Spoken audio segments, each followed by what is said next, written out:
요즘 현대인들의 큰 관심사 가운데 하나는 건강의 문제입니다. 그래서 늘 건강하려면 어떻게 해야 되느냐? 건강 보조 식품들도 많이 나오고 또 운동 기계들도 많이 나오는 것을 볼 수가 있습니다. 건강한 몸을 유지한다라고 하는 것은 참 중요하죠. 건강이 무너지면 다 무너지는 거 아니겠습니까? 건강이 중요합니다. 근데 육체의 건강만 중요한 것이 아니고 사실은 우리 영의 건강도 중요하죠. 어떻게 보면 더 중요한 것이 우리 속사람의 건강입니다. 내 영적인 존재, 나의 영혼은 건강한가? 이것이 참 중요하다는 것입니다. 우리가 운동을 하지 않고 이렇게 지나다 보면 하루하루 지나다 보면 나도 모르게 살이 찌기도 하고 또 어떤 경우에는 또 이렇게 살이 빠지고 이렇게 말라가는 경우들도 있습니다. 둘 다 건강한 모습은 아니죠. 오늘 우리가 신앙생활 할 때에도 하나님의 말씀을 섭취하고 또 희생하기도 하고 섬기는 그런 일들 가운데 우리가 게으르다 보면 나도 모르게 비만해지는 경우가 있고 또 살이 빠져서 말라서 힘이 없는 그런 경우들도 생기는 것을 볼 수가 있습니다. 요즘에는 그 비만이라고 하는 게 만병의 근원이다 이렇게 얘기를 하지 않습니까? 비만하지 않으려고 그러면 운동을 해야 되는데 오늘 우리도 영적인 비만에 빠져버리면 안 되는 거죠. 우리가 하나님 말씀 게으르고 뭔가 이렇게 하나님 말씀 실천하는 일에 게으르다 보면 그러면 나도 모르게 비만해져서 정작 뛰어야 될 때 뛰지 못하고 뭔가 마음은 앞서는데 내 몸이 따라주지 않는 그런 경우들이 많이 있어요. 그래서 우리가 늘 내 영의 속사람을 돌보는 그런 지혜로운 우리 성도님들이 되시기를 주님의 이름으로 축원을 드립니다. 오늘 본문 말씀은 우리의 이런 영적인 삶과 굉장히 밀접한 얘기를 그런 교훈을 우리에게 해주고 있는 것을 볼 수가 있습니다. 오늘 등장하는 인물은 벨사살이라고 하는 왕입니다. 근데 이 벨사살 왕은 바벨론의 그 위대한 왕, 우리가 역사 시간에도 배우는 바벨론 그러면 떠오르는 그 왕이 바로 느부갓네살 왕이에요. 근데 이 느부갓네살 왕 때 바벨론이 굉장히 넓은 영토를 지배를 하게 되는데 그 느부갓네살 왕의 아들이 바로 벨사살 왕이에요. 근데 이 벨사살 왕이 그 당시에는 이 바벨론이라고 하는 나라가 전 세계를 지배하는 가장 강대국이었기 때문에 두려울 것이 없는 거죠. 근데 그 아버지 느부갓네살 왕 때 이스라엘을 다 점령을 했거든요. 이스라엘을 점령을 하고 보니까 그 이스라엘의 예루살렘 성전이 있지 않습니까? 유대인들이 늘 그 성전에 와가지고 제사를 드리고 그랬는데 그 예루살렘 성전에 보니까 좋은 아주 값비싼 그런 그릇들이 많이 있는 거예요. 출애굽기나 레위기서에 보면은 하나님께서 성전을 세울 때 그 성전의 그 기구들을 다 금으로 만들려고 그랬거든요. 그리고 그것을 성별하고 이게 성결하게 늘 관리를 시켰죠. 레위인들을 통해서. 그러니 그 좋은 그릇들을 그 예루살렘 성전에 하나님께 예배 드릴 때 사용됐던 그런 그릇들을 다 탈취해 가지고 약탈품으로 전리품으로 그렇게 가져왔단 말이에요. 근데 그 아들 벨사살 왕이 강대국이 되다 보니까 이제는 우리랑 싸울 나라들도 없고 우리를 어떻게 힘들게 할 그런 여건들도 만들어지지 않고 그러니까 매일 잔치를 벌인 거예요. 술잔치를 벌이고 그러다가 어느 날은 술을 맨날 먹던 그릇을 보더니 오늘은 이거 말고 저 예루살렘의 그 성전에 하나님 제사 드릴 때 그 썼던 그 그릇들 가져와라. 거기다가 술을 담아 먹어봐야 되겠다. 그러면 좀 술 맛이 좋아지겠습니까? 하여튼 그걸 가져오라 그래서 거기다가 술을 담아가지고 먹고 있는데 갑자기 손가락이 나오더니 벽에다가 글씨를 쓰는 거예요. 여러분 그런 경험을 하면 얼마나 섬뜩하겠습니까? 그러니까 이 벨사살 왕이 놀랬어요. 오늘 성경에도 보면은 놀래가지고 두려워서 부들부들 떨면서 저 손가락은 뭐고 저 손가락이 글씨를 쓰는 내용은 뭔지 누구 알아볼 수 있는 사람을 있으면 데려와서 알아봐라. 그래서 그 바벨론의 여러 술사들 박사들을 다 모아왔지만 그 말이 뭘 의미하는지 아무도 몰랐어요. 그때 왕비가 나타나가지고 그 느부갓네살 왕 때도 이런 일이 있었지만 지혜로운 다니엘이라고 하는 그 지혜로운 사람이 있는데 그 사람이 알 수가 있을 것 같다. 다니엘을 불러와라. 그래서 다니엘이 와가지고 그 모습을 보면서 이 벨사살 왕에게 교훈을 하는 거예요. 오늘 본문 말씀 18절에서 21절에 보면 그런 얘기가 있어요. 하나님이 너희 아버지 느부갓네살 때도 그 권세를 주신 분은 하나님이셨다는 거예요. 오늘 18절 5장 18절에 보면 왕이여 지극히 높으신 하나님이 왕에 붙인 느부갓네살에게 나라와 큰 권세와 영광과 위엄을 주셨다. 19절 그에게 큰 권세를 주셨으므로 백성들과 나라들과 언어가 다른 모든 사람들이 그의 앞에서 떨며 두려워하였으며 그는 임의로 죽이며 임의로 살리며 임의로 높이며 임의로 낮추었더니 권세를 무소불위의 권세를 휘둘렀다는 얘기죠. 20절에 보면 그가 마음이 높아지며 뜻이 완악하여 교만을 행함으로 그의 왕위가 패한 바 되며 그의 영광을 빼앗기고 21절에 보면 사람 중에서 쫓겨나서 그의 마음이 들짐승의 마음과 같았고 또 들나귀와 함께 살며 들나귀와 함께 살았다는 얘기는 나중에 느부갓네살 왕이 미쳐가지고 그래서 이 들을 떠돌면서 들나귀들처럼 들에서 먹고 자고 했다는 얘기예요. 또 소처럼 풀을 먹으며 그 들에서 살면서 소처럼 풀을 뜯어 먹었다는 거예요. 그 전 세계를 다스리던 바벨론의 왕이었던 느부갓네살의 마지막이 이렇게 됐다는 것입니다. 그의 몸이 하늘 이슬에 젖었으며 밖에서 자니까 비 오면 비를 맞을 수밖에 없는 거지요. 그렇게 떠돌이 신세가 되었다는 얘기입니다.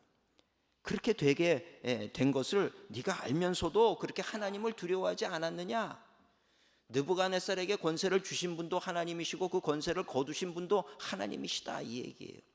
벨사살 왕에게 이런 모습을 보면서도 네가 마음이 교만해져 가지고 그렇게 하나님 성전에서 그 성전에 예배 드릴 때 쓰던 그 그릇을 가져다가 거기다가 술을 담아서 하나님을 모독하면서 그렇게 술을 마셨으니 이제 너의 인생도 끝났다는 얘기다. 메네 데겔 우바르신 이 얘기는 바로 당신의 인생의 끝이라는 거예요.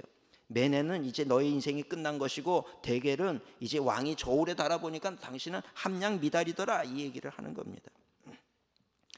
아마도 벨사살 왕은 누가 봐도 왕이었어요. 부족한 것이 없었고 나라를 대적할 사람도 없었고 그러니 나는 태평성대를 누릴 거라고 생각하고 사람이 앞만 보면 안 돼요. 위를 바라봐야 되는데 위를 보지 않고 앞만 보니까 내 상대가 되는 사람 없을 것 같고 그러나 한 가지 기억 못한 것은 나를 세우시는 분도 하나님이시고 나를 폐하시는 분도 하나님이시라는 이 사실을 깨닫지 못하니 이렇게 하나님 앞에 버림받게 되고 하나님을 알지 못하는 그 무지함 때문에 결국에는 하나님을 조롱하다가 이렇게 망하는 신세가 되었다는 이야기입니다. 근데 오늘 이 사실을 우리가 가만히 직시하게 될 때 오늘 우리의 현실도 마찬가지고 우리 개인의 삶도 마찬가지라는 거예요. 하나님께서는 이스라엘의 왕만 세우시는 것이 아니라 세상의 모든 나라의 지도자들을 세우신다는 거예요. 로마서에도 보면 로마서 13장에 모든 권세는 하나님으로부터 오는 것이니 그 권세에 복종해야 된다 이렇게 나와 있죠. 근데 때로 하나님께서 저울에 달아보다가 아니다 싶으시면 그 권세를 폐하시는 분도 하나님이시라는 거예요. 이스라엘에도 사울이라는 왕을 세우신 분은 하나님이셨고 그 사울로 하여금 함량이 미달됐을 때 그 사울의 왕위를 폐하신 분도 하나님이시더라는 거죠. 오늘 우리 인생도 마찬가지라는 것입니다. 요즘에 우리 한국이 복잡하고 지금 어디로 가는지 알지 못하는 그런 상황 가운데 있어요. 오늘 우리 성도님들이 아셔야 될 것은 세우시는 분도 하나님이시고 폐하시는 분도 하나님이시고 오늘 우리는 하나님을 두려워하는 자로 살아야 될 줄로 믿습니다. 그러니 우리가 끊임없이 기도하는 거예요. 한편에서는 환호를 하기도 하고 한편에서는 큰일 난 것처럼 얘기도 해요.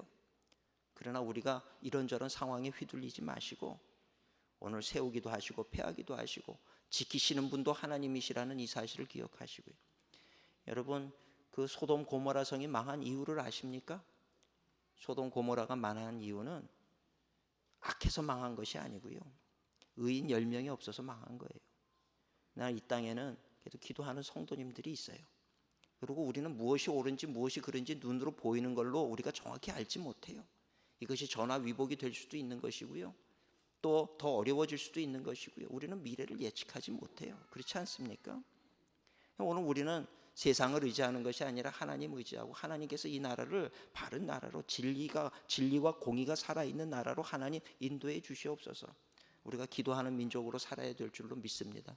하나님께서는 이 나라를 그 어려운 위기 속에서도 건져오시고 지금 이 자리까지 이르게 하신 분이 하나님이시라 이 말이죠.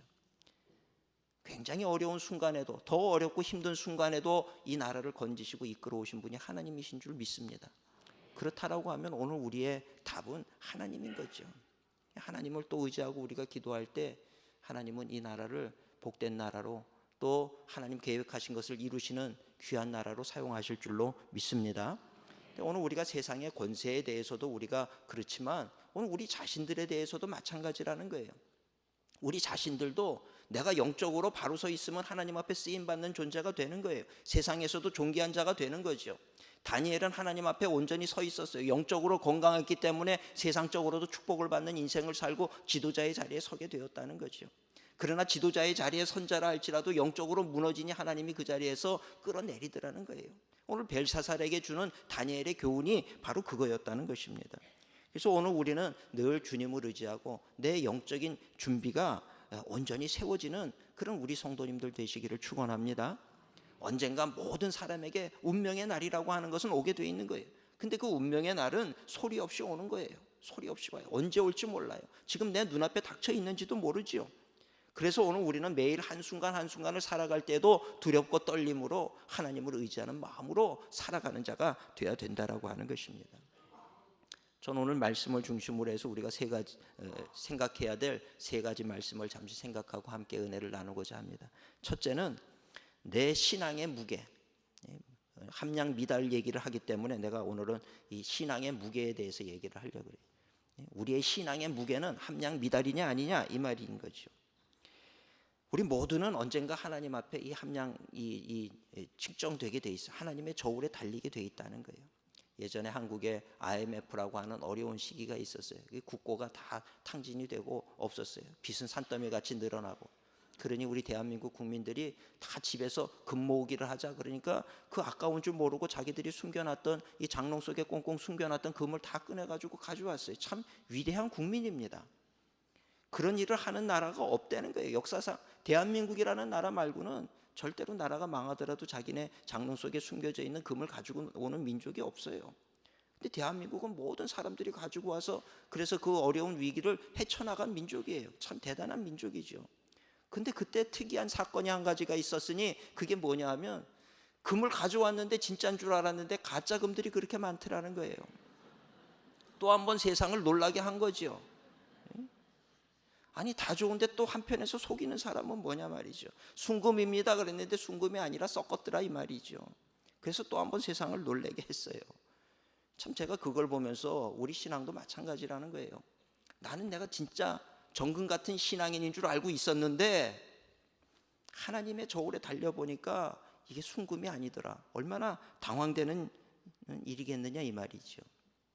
오늘 우리 성도님들 내 신앙을 과대평가하지 마세요. 우리의 신앙의 무게,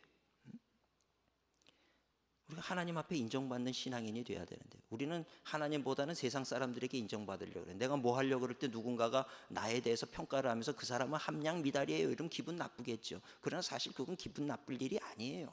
사람의 말은 꼭 옳은 것이 아니기 때문에 그거에 우리가 휘둘릴 필요가 없어요. 정말 우리가 두려워해야 되는 것은 마지막 날 하나님의 저울에 달렸을 때 나는 진짜인 줄 알았는데 너 함량 미달이다 그러면 그것이 두려운 일이라는 거예요.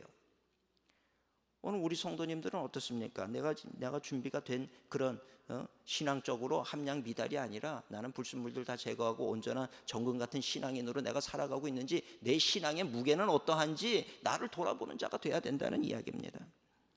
예수님의 제자 중에 베드로는 자기가 예수님의 수제자라고 하는 자신감이 있었어요. 근데 예수님께서 잡히시기 전날 밤에 내가 이제 잡히고 이제 십자가에 달려야 된다 그러니까 베드로가 뭐라 그럽니까? 그렇게 못합니다. 우리가 막을 겁니다. 그러니까 예수님이 베드로를 보고 베드로야 네가 오늘 새벽에 닭 울기 전에 3번 나를 부인할 거다. 그러니까 베드로가 펄쩍펄쩍 뛰는 거죠. 아니 예수님 내 마음을 그렇게 모르십니까? 나는 예수님을 위해서 죽을 수도 있습니다. 마태복음 26장 35절에 그렇게 기록이 돼 있어요. 내가 죽을 수 있다 그러니까 나머지 이 11명의 제자들도 같이 동조를 하면서 맞아요 예수님 우리도 예수님을 위해서 그렇게 죽을 수 있습니다. 이렇게 얘기를 했어요. 근데 결과는 어떻습니까? 베드로는 상황이 바뀌고 나니까 마지막 순간에 예수님을 저주하면서 부인을 했어요. 내가 결단코 그런 사람 모른다. 한 명은 예수님을 팔아먹었고 나머지 10명은 어디로 갔는지 찾아볼 수 없도록 다 도망을 쳤더라는 얘기예요. 이 말씀이 참 마음을 찔러요. 예수님을 3년 동안이나 따르면서 예수님의 기적을 다 보고 체험했던 사람들이 자신들의 신앙이 대단한 줄 알았을 거예요. 예수님께서 능력을 행하니 나도 능력을 행할 수 있다고 생각하고 나도 뭐 예수님께 인정을 받았으니 세상에 누구보다도 나는 믿음이 좋은 사람이라고 생각을 했을 거예요. 그런데 그랬던 사람들이 예수님을 배반하고 다 떠나가더라는 이야기입니다. 오늘 우리는 어떠한가? 나는 어떠한가? 참 아이러니한 건 뭐냐면 우리는 다 예수님을 사랑한다고 얘기를 해요. 나는 예수님을 사랑합니다. 예수님을 사랑합니다. 진짜입니다. 이렇게 고백들 할 거예요. 여기 예수님 사랑하지 않는 분 계십니까? 그럼 아마 한 사람도 없다고 얘기를 할 거예요. 그러나 결정적인 순간에 가서는 오늘 이 제자들 3년 동안이나 따라다니고 예수님과 함께했던 사람들도 예수님을 버리고 도망을 쳤다라고 하면 오늘 과연 우리가 그렇게 자신할 수 있겠느냐 이 말이죠. 오늘 우리는 말로는 내가 예수님 사랑합니다 그러지만 예수님 앞에 드리는 것이 하나도 없어요. 내 너를 위하여 몸버려 피 흘려 이 생명 주고 다 주었건만 넌 나를 위하여 무엇을 주느냐? 목사님 저기 우리는 아니 예수님 저희는 그냥 예수님 앞에 나오는 이유가 뭐 주신다 그래서 나왔지 뭐 달라 그러시는 줄은 몰랐지요. 이러고 돌아서서 가면 어떡하겠냐. 우리는 예배드리는 것도 그렇고 헌신하는 것도 그렇고 때로 주님을 사랑한다 그래요. 오늘 우리가 사순절을 지나고 있는데 사순절에 예수님께서 뭐가 아쉬워서 고난을 당하셔야 됐습니까? 사실은 우리를 살리려고 고난을 당하신 거거든요. 근데 우리는 그 예수님의 사랑에 대해서 그 은혜에 대해서 아랑곳하지 않고 우리는 여전히 내 갈 길만 바빠가지고 가고 있는 그런 우리들의 모습은 아니냐 이 말이죠. 그러면서도 나 정도면 된다라고 생각하고 있다가 어느 날 마지막 운명의 날이 다가왔을 때 하나님의 저울에 달렸는데 보니까 너는 함량 미달이다 이 얘기 듣게 될 때 우리는 어떻게 하려고 그러느냐 이 말이죠.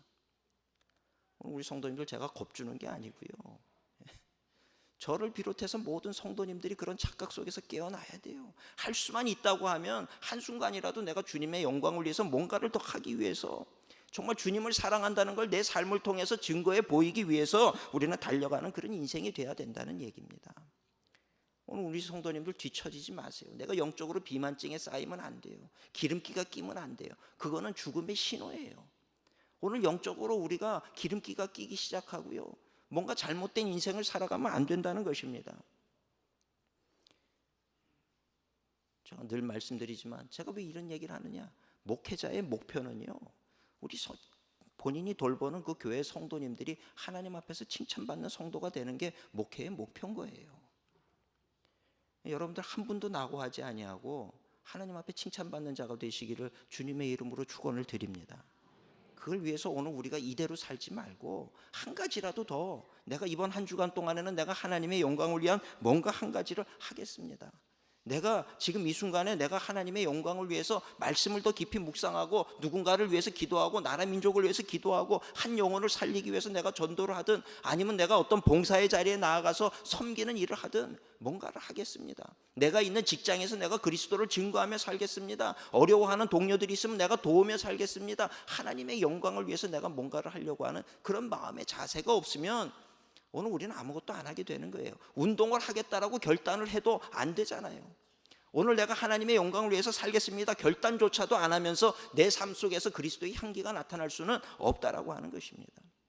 오늘 내 신앙의 무게가 새털처럼 가벼워서는 안 된다는 거예요. 주님의 그 저울에 달렸을 때 너무나도 가벼워서 함량 미달이 되어서는 안 된다는 얘기입니다. 오늘 우리 성도님도 하나님의 영광을 위해서 마지막 날 정말 주님 앞에 칭찬받는 자가 되기 위해서 달려나가는 우리 성도님들 되시기를 주님의 이름으로 축원을 드립니다. 두 번째는 한 영혼의 무게예요. 한 영혼의 무게. 한 영혼이 얼마나 무거우냐. 전 세계 인구가 이제 70억 명을 넘었다고 얘기를 합니다. 세계 어느 곳을 가도 사람들이 많이 살고 있어요. 근데 사람이라는 존재가 많다고 해서 가치가 없는 존재냐? 그건 아니라는 얘기예요. 그렇죠? 세상에 가치 있고 귀하다는 것은 왜 귀하냐 하면 희소성에 의해서 많지 않을 때 그것을 귀하다라고 얘기를 하는 거예요. 근데 사람이라는 존재는 많지만 귀해요. 많지만 세상에 희귀한 그 어떤 것보다 귀한 것이 사람의 영혼이라고 하는 것을 우린 잊어서는 안 된다는 것입니다. 제가 이 교회를 담임하기 전에 벌써 11년, 12년 전 얘기입니다. 40대 중반이 되니까 이제 제가 나도 이제 목회를 해야 되겠다. 개인 목회를 해야 되겠다. 하나님이 주시는 소명을 따라서 나도 이제는 개척을 하든 어떤 담임 목회를 하든 나가야 되겠다 생각을 했어요. 그래서 교회 목사님 저도 이제 사임을 하고 이제 제 목회를 나가겠습니다. 그랬더니 이제 목사님께서 이렇게 보더니 저를 못 믿어와 하시는 거예요. 너는 이것도 부족하고 이것도 부족한데 할 수 있겠느냐. 그래서 해보겠습니다. 그래서 나갔어요. 그래서 한 달이 지나고 두 달이 지나고 근데 잘 안 되는 거예요. 뜻대로. 뭐 교회도 안 생기고 뭔가 상황이 여의치 못한 거예요. 하나님 앞에 기도하면서 하나님, 내가 청년들이랑 목회하면서 교회를 전 세계에 31개나 개척을 하고 그러고 했는데 내가 목회할 곳, 교회 한 곳을 안 주십니까? 그리고 기도를 하는데 갑자기 존 웨슬리의, 우리 감리교회 교주죠, 존 웨슬리 목사님의 말씀이 제 마음속에 훅 들어오는 거예요. 존 웨슬리 목사님이 뭐라 그러냐면 세계는 나의 교구다. 아주 세상을 품고 나가는 그 존 웨슬리 목사님의 말씀. 근데 그것도 배경을 보면요, 이 존 웨슬리 목사님이 뭐 세계를 향해서 선교하려고 그런 말씀을 외친 게 아니에요. 사실은 그 영국 교회에서 웨슬리 목사님에게 교회를 안 줬어요. 교회에서 설교를 못하게 했어요. 너무 강력한 말씀을 전하니까 부담스러워가지고 그 말씀 받아들일 필요 없다 그래서 교회를 안 줬어요. 교회를 안 주니까 목회를 할 곳이 없죠. 설교를 할 곳이 없으니까 존 웨슬리 목사님이 교회에서 못하면 밖에서 하지 뭐, 그래서 세계가 나의 교구다 그러고 외치고 세계로 나가신 거거든요. 그 상황이 제 마음속에 와닿았어요. 그래서 저도 세계를 나의 교구라고 얘기를 하고 나도 세계를 품고 목회를 할까 생각을 하다가 세계는 존 웨슬리 목사님이 가졌으니 나는 서울만 갖자. 그래서 서울은 나의 교구다. 그리고 서울을 내가 내 교구로 삼았어요. 그리고 내가 서울을 목회하리라. 서울의 담임 목사로, 아무도 인정 안 하지만 제가 제 스스로를 하나님, 저는 서울의 담임 목사가 되겠습니다. 제가 임명을 한 거예요. 그리고서는 이제 서울시를 이제 제가 전철을 타고 버스를 타고 다니면서 이렇게 보는데 그때 참 신기한 거, 하나님께서 그 과정을 경험을 하게 하신 것 같아요. 그러면서 두 가지 아주 놀라운 경험을 하게 됐는데, 하나는 뭐냐면 예전에는 옆에 교회가 잘 되면 시기하는 마음이 있었고 왜 저 교회는 잘 되지? 그런 마음이 있었거든요. 근데 서울을 품고 나니까 서울에 있는 모든 교회가 다 너무 귀한 거예요. 이 교회가 잘 되면 잘 돼서 귀하고 안 되면 또 안타까운 마음에 그 교회를 위해서 기도하게 되고, 그러면서 깨달은 것이 하나님의 나라라고 하는 거예요. 하나님의 나라는요, 우리의 적은 옆에 있는 교회가 아닙니다. 우리의 적은 악한 영, 어둠의 세계지요. 어둠의 영역이에요. 그거를 싸워 이기려고 그러면 오늘날 교회와 교회가 연합해야 되는 거예요. 그래서 저는 지금도 이 연합 사업에 앞장서서 달려가고 있는 거예요.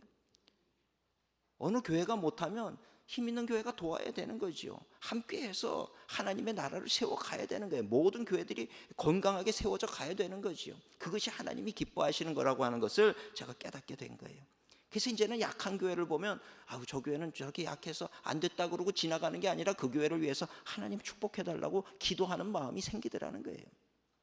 세계의 어느 교회를 봐도 안타까운 교회가 있으면 달려가서 돕게 되더라는 것이죠. 이 하나님의 나라라고 하는 것에 대해서 하나님께서 그 사건을 통해서 깨닫게 하셨어요. 또 하나 깨닫게 하신 게 뭐냐면 바로 한 영혼의 무게였습니다. 그전에는 제 교회 성도님들이 아니면 나랑 상관없는 사람들이었어요. 그분들이 잘 되든 안 되든 상관이 없었어요. 근데 서울이라고 하는 도시를 내가 품게 되니까 전철을 타고 가는데 그 밑에서 구걸하는 분도 지나갈 수가 없더라는 얘기예요. 내 교회 교인처럼 보이는 거지요. 뭔가 기도를 해줘야 될 것 같고, 전철역에서 전단지를 나눠주는 사람을 봐도 제가 그것을 그냥 지나칠 수가 없어요. 받아야 되는 거고요. 그러면서 생각하는 것이, 하나님에게는 내가 무심코 지나치는 저 한 사람 한 사람이 얼마나 귀한 사람인가. 세상 70억 인구 가운데 한 영혼만 있다 할지라도 하나님께서는 그 영혼을 위해서 이 땅에 오셔서 십자가에 달려 죽으셨을 거라는 거예요. 그러니 내가 가볍게 여기고 지나쳐버릴 수 있는 사람은 단 한 사람도 없더라. 한 영혼의 무게를 하나님께서 알게 하시더라는 거예요. 우리 사랑하는 성도님들, 우리는 때로 얼마나 많은 사람들을 그저 무심코 스치고 지나갈 때가 얼마나 많습니까? 한 영혼의 무게가 결코 가볍지 않다는 것을 깨닫는 우리 성도님들 되시기를 축원합니다. 소자 한 사람이라도 우리가 가볍게 여겨서는 안 된다는 거예요. 때로는 나에게 상처를 주는 사람이 있다 할지라도 그 사람을 우리가 저주하거나 정죄해서는 안 된다는 것입니다. 그저 우리가 이 하나님께서 귀하게 여긴 그 생명을 우리가 소홀히 대하는 그런 죄를 범하지 않는 우리가 돼야 될 줄로 믿습니다. 그러기 위해서 우리가 사람을 사랑해야 되더라는 거예요. 상처 주고 아프게 하기보다는 싸매주는 자가 돼야 되는 거예요. 비판하고 비난하는 자가 되기보다는 싸매주고 손을 잡아주고 함께 서주는 자가 크리스찬으로서 사는 바른 도리라고 하는 것을 오늘 우리는 잊어서는 안 된다는 이야기입니다. 우리 사랑하는 성도님들, 소자 한 사람이라도 귀하게 여기고, 내 옆에 있는 한 사람 한 사람 귀하게 여기고, 또 대한민국의 모든 사람들 귀하게 여기고, 또 때로는 선교지 어디에 어려움이 있는 사람이 있으면 그를 위해서 중보기도 하고 도울 수 있는 걸로 돕고, 하나님 기뻐하시는 그런 인생을 살아가는 오늘 저와 여러분이 되시기를 주님의 이름으로 축원을 드립니다. 마지막 세 번째로는 은혜의 무게입니다. 은혜의 무게. 하나님의 은혜. 하나님의 은혜라는 얘기를 많이 하는데 그 하나님의 은혜의 무게가 있어요. 얼마나 무거운지 몰라요. 세상에서 가장 무거운 것이 뭐냐? 누군가 질문하면 저는 하나님의 은혜의 무게입니다. 이 하나님의 은혜의 무게보다 더 무겁고 더 큰 것은 없더라는 거예요. 우리는 때로 은혜라는 말을 너무 쉽게 하잖아요. 은혜 받았습니다. 아이고 하나님의 은혜네요. 모든 게 은혜라고 얘기를 해요. 쉽게 생각해요. 근데 하나님의 은혜는 결코 우리가 쉽게 생각할 수 있는 것이 아니에요. 하나님의 은혜가 뭔지 설명해 드릴게요. 하나님의 은혜는요, 일단 하나님이 우리를 위해서 하늘 보좌를 버리셨어요. 여러분 그럴 수 있습니까? 땅에 자그마한 명예도 못 버리는데 하나님은 하늘에 그 보좌를 버리신 분이에요. 왜? 나 때문에. 그리고 이 땅에 죄인의 모습으로 오셨어요. 인간의 모습, 연약한 인간의 모습으로 이 땅에 오셨어요. 그리고 끝났느냐? 아니요. 이 땅에 오셔서 나를 위해서 죽으셨어요. 여러분 이게 하나님의 은혜예요. 우린 그저 지식적으로 들을 땐 다 아는 내용이네요. 이럴지 모르겠어요. 그러나 내가 그렇게 할 수 있느냐? 여러분 생각해 보세요. 엄두도 낼 수가 없는 일이에요. 우린 내 작은 것도 포기하지 않잖아요. 하늘 보좌를 버린 게 쉽겠습니까?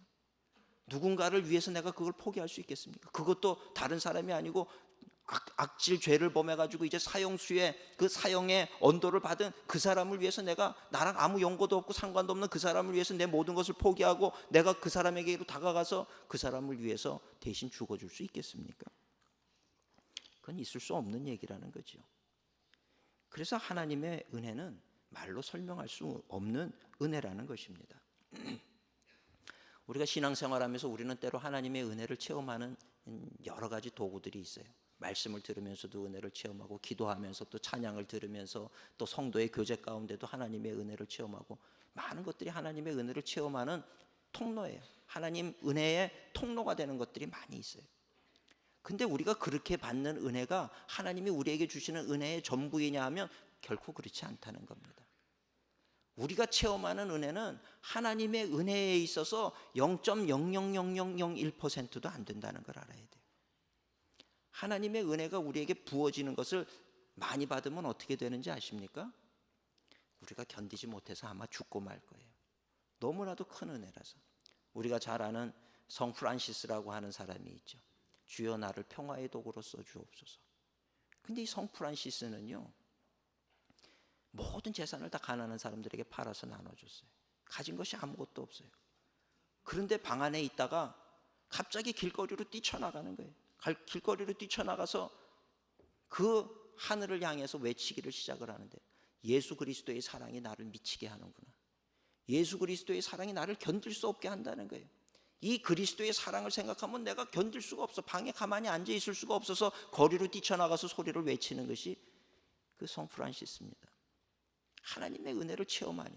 근데 그렇게 만드는 성 프란시스에게 임한 하나님의 은혜가 얼마나 큰 은혜라고 생각하세요? 제가 볼 때는 0.00001%도 안 되는 하나님의 은혜는 측량할 수 없는 은혜예요. 거기에 그 일부가 떨어졌어도 성 프란시스는 견딜 수 없는 그 마음을 가지고 주님 앞으로 뛰쳐나가는 거예요. 오늘 우리는 그리스도의 그 하나님의 은혜가 얼마나 크고 무거운 건지를 알아야 돼요. 얼마나 감사한 건지를 깨닫는 우리 성도님들이 되시기를 주님의 이름으로 축원을 드립니다. 우리는 예배를 통해서도 길을 가다가도 하나님의 은혜를 깨닫고 모든 것이 하나님의 은혜가 아닌 것이 없다라고 하는 것을 우리가 언젠가 발견하게 되는 거죠. 길을 걸으면서도 하나님의 은혜입니다. 내가 서 있는 것도 하나님의 은혜입니다. 내가 얻어먹을 수 있는 힘만 있어도 하나님의 은혜입니다. 모든 것이 나중에 내 믿음의 눈이 열리고 보니까 그것이 다 하나님의 은혜라는 것을 깨닫게 되는데, 특별히 하나님의 은혜를 깨닫는 좋은 것 가운데 하나가 바로 성찬식이에요. 성찬식. 여러분 우리는 그냥 성찬식을 이렇게 아무 생각 없이 받을 때가 많지만 성찬의 은혜라고 하는 것은 참 놀라운 은혜입니다. 제가 부목사 시절에 담임 목사님이 장로님들과 세미나를 하면서 마지막 시간에 성찬식을 하는데 제가 성찬 보좌를 했어요. 이렇게 작은 그릇을 가지고 이렇게 저는 포도주를 담아서 있어요. 옆에 한 목사님이 떡을 다 받았죠. 그러면 그 떡을 가지고 우리 성찬하듯이 가지고 와서 내 앞에서 포도주를 찍어 가지고 드시지요. 그럴 때 제가 한 분 한 분에게 이것은 당신을 향한 하나님의 우리 예수님의 보혈의 피입니다. 다음 분에게 얻어. 이것은 당신을 향한 당신을 위한 예수님의 피입니다. 예수님의 피입니다. 예수님의 피입니다. 그리고 그렇게 제가 성찬 보좌를 하다가 갑자기 문득 이게 진짜 예수님의 피일까? 이런 생각이 든 거예요. 그러면서 만약에 이 잔에 담겨 있는 것이 진짜 예수님의 피라고 하면 나 같은 죄인이 이것을 들 자격이 있는가? 이 생각을 하는데 그 다음 순간에 짧은 순간이지만 아주 엄청난 경험을 했어요. 제가 이것을 들고 있을 수가 없어요. 얼마나 이 잔의 무게가 무거운지 그 작은 그릇에 불과한 거였지만 제가 이걸 들 수가 없었어요. 그래서 당장이라도 이걸 떨어뜨려 버릴 것 같아가지고 이것을 당겨서 제 품 안으로 가지고 와가지고 붙잡고 있었어요. 아마 장로님이 많이 계셨더라면 떨어뜨렸을 거예요. 금방 성찬식이 끝나서 올려놓고 말았는데 한참이 지나도록 그것이 제 마음속에 맴돌기를 시작했어요. 예수 그리스도, 우리가 아무 생각 없이 때로는 아무 생각 없이 받는 예수 그리스도의 살과 피가, 이것이 정말 하나님의 은혜로 오게 될 때 내가 그 예수 그리스도의 살과 피를 먹고 마신다는 것이 얼마나 놀라운 은혜인가. 이 사실을 깨닫고 받으니까 병자가 치유받는 역사가 나타나더라고요. 어려움 가운데 있는 사람들에게 어둠의 세력이 떠나가는 역사가 나타나더라고요. 하나님의 은혜는 곧 능력이지요. 오늘 우리는 말로 쉽게 듣기도 하고 말하기도 하는 하나님의 은혜이지만 이 하나님의 은혜의 무게는 세상의 그 어떤 것과 비교할 수 없는 귀한 것이고 무거운 것이고 정말 큰 것이라고 하는 것을 잊지 않는 우리 성도님들이 됐으면 좋겠습니다. 그래서 오늘 우리가 교회에 나와서 신앙생활을 하고 말씀을 듣고 기도를 하고 성찬을 받고 이 모든 것이 정말 너무나도 놀라운 하나님의 은혜가 아닐 수 없더라는 거예요. 우리 성도님들 주일날 교회 나와서 예배 드리는 것을 소홀히 여기지 마시고 춤추면서 감사하며 나오시기를 주님의 이름으로 축원을 드립니다. 예배 드리면서 인상 쓸 이유가 없어요. 할렐루야. 모든 것이 감사한 거예요. 모든 것이 찬양을 들으면서도 감사하고, 기도가 길면 길다고 나무라는 게 아니고 축복 기도를 하니 그것이 얼마나 감사합니까? 찬양을 부를 때 그 가사 하나하나를 새겨보세요. 그 가사들이 살아서 내 마음속에 들어올 때 내 생명이 살아나는 역사가 나타나는 거예요. 오늘 우리가 정말 이런 주님의 깊은 은혜와 정말 우리가 생각하지 못한 그 우리가 다 아는 것이 아니죠. 우리가 하나님에 대해서 안다고 해도 얼마나 알겠습니까? 지극히 작은 것, 그건 아는 것도 아니죠. 근데 그 하나님의 은혜의 세계에 하나님이 우리를 초청하셔서 그 은혜를 체험하게 하시니 자다가도 벌떡 일어나서 감사할 일이지요. 오늘 우리 성도님들 이 믿음의 깊은 자리에까지 나갔으면 좋겠어요. 이 사순절의 기간, 예수님께서 나를 위해서 고난당하셨음을 깨닫는 기간입니다. 왜 고난당하셨을까? 왜 예수님은 당신의 물과 피를 다 쏟기까지 나를 사랑하셨을까? 이번 사순절의 기간을 통해서 정말 깊은 영적인 자리에까지 나아가서 또 그 은혜를 누리고 또 기쁨과 감사함으로 하나님 앞에 영광 돌리는 우리 모든 성도님들이 되시기를 주님의 이름으로 축원을 드립니다. 기도하시겠습니다. 사랑과 은혜가 충만하신 하나님 은혜 감사합니다. 오늘 귀하고 복된 성일에 우리를 불러주시고 또 우리를 향하신 하나님의 그 크고 놀라운 사랑과 은혜를 다시 한번 깨닫게 하시니 감사를 드립니다. 매일의 삶의 순간순간마다 하나님을 찬양하고 하나님께 영광 돌리는 저희들이 되게 하여 주시옵소서. 감사드리오며 예수님의 이름으로 기도드리옵나이다. 아멘.